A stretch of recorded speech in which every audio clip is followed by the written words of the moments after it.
नमस्कार स्टूडेंट्स, आपका अपने चैनल पे स्वागत और अभिनंदन है। आज का हमारा महत्वपूर्ण कंटेंट और टॉपिक है वह राजनीति विज्ञान कक्षा 12 पॉलिटिकल साइंस का ये पाठ है अपना चैप्टर राष्ट्र निर्माण की चुनौतियां। अति महत्वपूर्ण प्रश्न होने वाले हैं ये, जो कि परीक्षा उपयोगी आपके लिए सिलेक्टेड हैं। इसमें हम वस्तुनिष्ठ, लघुत्तरात्मक, अति लघुत्तरात्मक सभी प्रकार के प्रश्न देखने वाले हैं।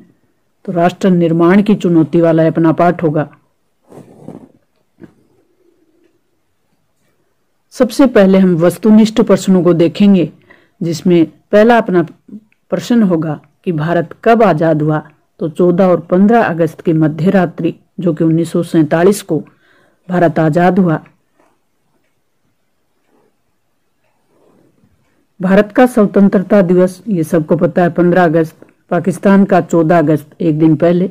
स्वतंत्र भारत के प्रथम प्रधानमंत्री पंडित जवाहरलाल नेहरू 14 और 15 अगस्त की मध्य रात्रि को प्रधानमंत्री ने, जो तत्कालीन प्रधानमंत्री थे पंडित जवाहरलाल नेहरू, उन्होंने संविधान सभा के समक्ष कहाँ दिया। तो पंडित नेहरू, ये भाषण किसने दिया और कहाँ दिया। तो 14 और 15 अगस्त की मध्य रात्रि को पंडित जवाहरलाल नेहरू ने संविधान सभा के विशेष सत्र में, यानी संविधान सभा के समक्ष अपना भाषण दिया। चीर भाग्य वधु से चीर प्रतीक्षित भेंट या ट्रिस्ट विद डेस्टिनी, यानी जिसकी प्रतीक्षा भारतीय जनता कर रही थी वो दिन अब आ गया। अभूतपूर्व हिंसा एवं विस्थापन की त्रासदी का वर्ष किसे कहा जाता है। 1947 में भारत जब आजाद हुआ तो एक तरफ खुशी थी तो एक तरफ विभाजन की त्रासदी भी थी, चारों ओर सांप्रदायिक हिंसा थी। तो इसे विस्थापन और हिंसा की त्रासदी वाला वर्ष कहा जाता है। स्वतंत्रता का वर्ष भी कहा जाता है। 15 अगस्त को देश का प्रधानमंत्री देश की जनता को कहाँ से संबोधित करता है। तो ये लाल किले की प्राचीर से, नई दिल्ली। स्वतंत्र भारत के सम्मुख दो प्रमुख चुनौतियां कौन सी थी। तो विविधता में एकता के दर्शन कराने वाले राष्ट्र निर्माण की के समक्ष चुनौती, लोकतंत्र की स्थापना की, समाज में गरीब और वंचित तबके के विकास की। तो स्वतंत्र भारत में हम 3 प्रकार की चुनौतियों की बात करते हैं। राष्ट्र निर्माण की चुनौती, लोकतंत्र की स्थापना की चुनौती और समाज के विकास की चुनौती। भारत गणतंत्र कब बना, यानी भारत का संविधान जब लागू हुआ तो भारत गणतंत्र बना। तो गणतंत्र का आपको पता होगा, गणतंत्र क्या होता है। भारत स्वतंत्रता दिवस कब मनाता है, गणतंत्र दिवस कब मनाता है, स्वतंत्रता दिवस क्यों मनाया जाता है, गणतंत्र दिवस क्यों मनाया जाता है। तो भारत आजाद हुआ 1947 में 15 अगस्त को, तो 15 अगस्त को स्वतंत्रता दिवस मनाया जाता है। लेकिन भारत का संविधान बनकर तैयार हुआ और भारत के खुद के कानून और नियम बने। भारत का राष्ट्राध्यक्ष यानी राष्ट्रपति किसके द्वारा नियुक्त होगा ये तय किया गया। यानी भारत गणतंत्र है, राजतंत्र नहीं है, क्योंकि यहाँ का जो राष्ट्रपति है वो जनता द्वारा अप्रत्यक्ष रूप से निर्वाचित होता है। तो इसे गणतंत्र दिवस यानी संविधान बना और उसमें तय हुआ। तो 26 जनवरी 1950 को भारत गणतंत्र बना। तो 26 जनवरी को भारत गणतंत्र दिवस मनाता है।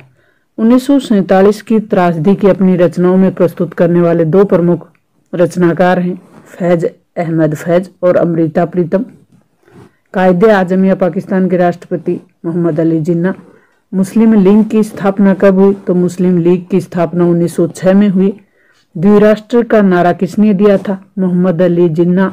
और मुस्लिम लीग जो कि एक पार्टी थी। तो स्वतंत्रता आंदोलन के दौरान कौन कौन सी पार्टियां थी। तो कांग्रेस और मुस्लिम लीग, जो कि एक दूसरे से कंपटीशन में थी। धर्म के आधार पर कौन सा राष्ट्र बना पाकिस्तान। भारत विभाजन की योजना को किस नाम से जाना जाता है। तो भारत विभाजन हुआ, उसी योजना का नाम है माउंटबेटन योजना, जो कि 3 जून 1947 को रखी गई थी। भारत का अंतिम गवर्नर जनरल लॉर्ड माउंटबेटन और स्वतंत्र भारत का प्रथम भारतीय गवर्नर जनरल बना वो थे सी राजगोपालाचारी। 1951 में भारत की आबादी में मुस्लिम जो जनसंख्या थी वो कितनी थी, 12%। विभाजन की त्रासदी से संबंधित 2 फिल्मों के नाम गर्म हवा और पिंजर। विभाजन से सबसे अधिक प्रभावित 2 राज्य कौन से थे? पंजाब और पश्चिमी बंगाल। ये अति महत्वपूर्ण प्रश्न है। पंजाब और पश्चिमी बंगाल, आज पश्चिमी बंगाल है, वो उस समय बंगाल था, क्योंकि बंगाल का पूर्वी बंगाल और पश्चिमी बंगाल 2 भागों में विभाजन कर दिया था। पूर्वी बंगाल जो वर्तमान में बांग्लादेश है। सांप्रदायिक हिंसा के विरोध में महात्मा गांधी ने प्रथम बार उपवास कहाँ रखा? कोलकाता में, जनवरी 1948 में। महात्मा गांधी की हत्या 30 जनवरी 1948 को नाथूराम गोडसे द्वारा कर दी जाती है। स्वतंत्रता के समय भारत में रजवाड़ों की संख्या कितनी थी? ये इंपॉर्टेंट है, 565। अंग्रेज किस नीति में विश्वास रखते थे? फूट डालो राज करो। सबसे पहले कहाँ के राजा ने अपने राज्य को स्वतंत्र घोषित करने की घोषणा की थी? तो ये त्रावणकोर के राजा थे। संविधान सभा में शामिल होने से किस नवाब ने मना किया था? भोपाल के नवाब ने। देशी रियासतों के एकीकरण का श्रेय किसे दिया जाता है? तो देशी रियासतों के एकीकरण, जो कि भारत के लौह पुरुष भी कहलाते हैं, सरदार वल्लभ भाई पटेल। रजवाड़ों के शासक भारतीय संघ में शामिल होने के लिए एक सहमति पत्र पर हस्ताक्षर करते थे, और उस सहमति पत्र का क्या नाम था? तो ये था इंस्ट्रूमेंशन ऑफ एक्सेशन। ऐसी 4 रियासतों के नाम लिखिए जिनका एकीकरण भारतीय संघ में कठिनाई से हुआ। तो ये जूनागढ़, हैदराबाद, मणिपुर और जम्मू कश्मीर। हैदराबाद के शासक को निजाम कहा जाता है। हैदराबाद के शासक को क्या कहा जाता है? निजाम।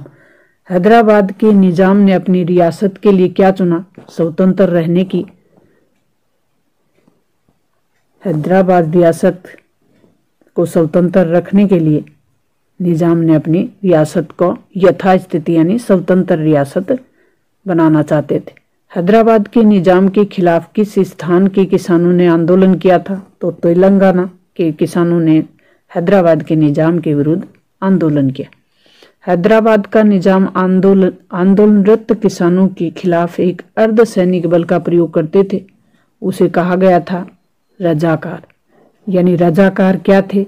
अर्धसैनिक बलों का, या कहें कि हैदराबाद के निजाम द्वारा नियुक्त अर्धसैनिक बल था, उसे रजाकार कहा जाता था।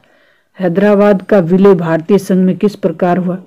एक सैनिक कार्रवाई की गई पोलो नाम की, और हैदराबाद को मिलाया गया। तो हैदराबाद को सैनिक कार्रवाई द्वारा मिलाया गया था। मणिपुर के किस शासक ने सहमति पत्र पर हस्ताक्षर किए? ये बोध चंद्र सिंह थे, महाराजा बोध चंद्र सिंह। मणिपुर में किस चुनाव से संवैधानिक राजतंत्र कायम हुआ? जून 1948 में चुनाव करवाए गए और मणिपुर को एक संवैधानिक राजतंत्र वाला राज्य बना दिया गया। मणिपुर को कुछ स्वायत्तता दी गई, और जो वहां के शासक थे बोध चंद्र सिंह, उनको सहमति पत्र पे हस्ताक्षर भारत सरकार द्वारा करवाए गए। हालांकि वहां के जो राजनीतिक कांग्रेस को छोड़कर, कांग्रेस पार्टी थी वहां, कांग्रेस पार्टी को छोड़कर अन्य जितने भी राजनीतिक दल थे वो भारत संघ में मिलने के लिए सहमत नहीं थे। लेकिन अंत में मणिपुर को कुछ स्वायत्तता दी गई और वहां संवैधानिक राजतंत्र के द्वारा पहली बार वहां पर जो सार्वभौमिक वयस्क मताधिकार के आधार पर चुनाव हुए और संवैधानिक राजतंत्र स्थापित करके भारत संघ में मणिपुर को मिला लिया गया। भारत का वो कौन सा प्रांत है जो सार्वभौमिक वयस्क मताधिकार का सिद्धांत अपनाया गया? तो यह था मणिपुर। कांग्रेस ने किस अधिवेशन में भाषा के आधार पर राज्यों के पुनर्गठन की बात कही थी? 1920 में नागपुर अधिवेशन हुआ था, जिसमें कांग्रेस ने अपनी मंशा जताई कि भाषा के आधार पर राज्यों का पुनर्गठन किया जाएगा देश की स्वतंत्रता के बाद। भाषा के आधार पर किस प्रांत ने सर्वप्रथम विरोध प्रदर्शन किए? पुराना जो मद्रास प्रांत था वहां पे भाषा के आधार पर विरोध प्रदर्शन हुए। आंध्र प्रदेश की मांग करते हुए किस नेता की मृत्यु हो गई थी? पोट्टी श्रीरामुलु। भाषाई आधार पर सर्वप्रथम किस राज्य का निर्माण हुआ? आंध्र प्रदेश का। आंध्र प्रदेश के निर्माण के लिए प्रधानमंत्री ने घोषणा कब की? दिसंबर 1952। ये अति महत्वपूर्ण प्रश्न है अपने। केंद्र सरकार ने राज्य पुनर्गठन आयोग कब बनाया? 1953 में। राज्य पुनर्गठन की रिपोर्ट के आधार पर 1956 में कितने राज्य और केंद्र शासित प्रदेश थे? तो 14 राज्य और 6 केंद्र शासित प्रदेश। 1960 में मुंबई से कौन कौन से राज्य बनाए गए? तो महाराष्ट्र और गुजरात। 66 में पंजाब से बनाए गए पंजाब, हरियाणा और हिमाचल प्रदेश। नागालैंड राज्य 1963 में बना। 1972 में असम से कौन कौन से राज्य बनाए गए? मेघालय, मणिपुर और त्रिपुरा। मिजोरम, अरुणाचल प्रदेश राज्य बने 1987 में। सन 2000 में कौन से राज्य बनाए गए थे? तो छत्तीसगढ़, उत्तराखंड और झारखंड। छत्तीसगढ़ मध्य प्रदेश से, उत्तराखंड उत्तर प्रदेश से और झारखंड बिहार से अलग करके छत्तीसगढ़, उत्तराखंड और झारखंड बनाए गए सन 2000 में। 2 जून 2014 को आंध्र प्रदेश से कौन सा राज्य बनाया गया था? या कहें कि भारत का नवीनतम राज्य कौन सा है? तो ये तेलंगाना है, जो कि 2 जून 2014 को बना था। ये मोस्ट इम्पोर्टेंट प्रश्न है अपने। भारत में कितने राज्य और केंद्र शासित प्रदेश हैं वर्तमान में? तो 28 राज्य और 8 केंद्र शासित प्रदेश। ये अपने अति महत्वपूर्ण प्रश्न सिलेक्ट किए गए और आप तक पहुंचाने का प्रयास है, तो आप इनको याद करें। मिलते हैं इसी जो अगला अपना चैप्टर होगा, एक दल के प्रभुत्व से महत्वपूर्ण प्रश्नों की सीरीज आपके सामने लेके आएंगे। तब तक थैंक्स।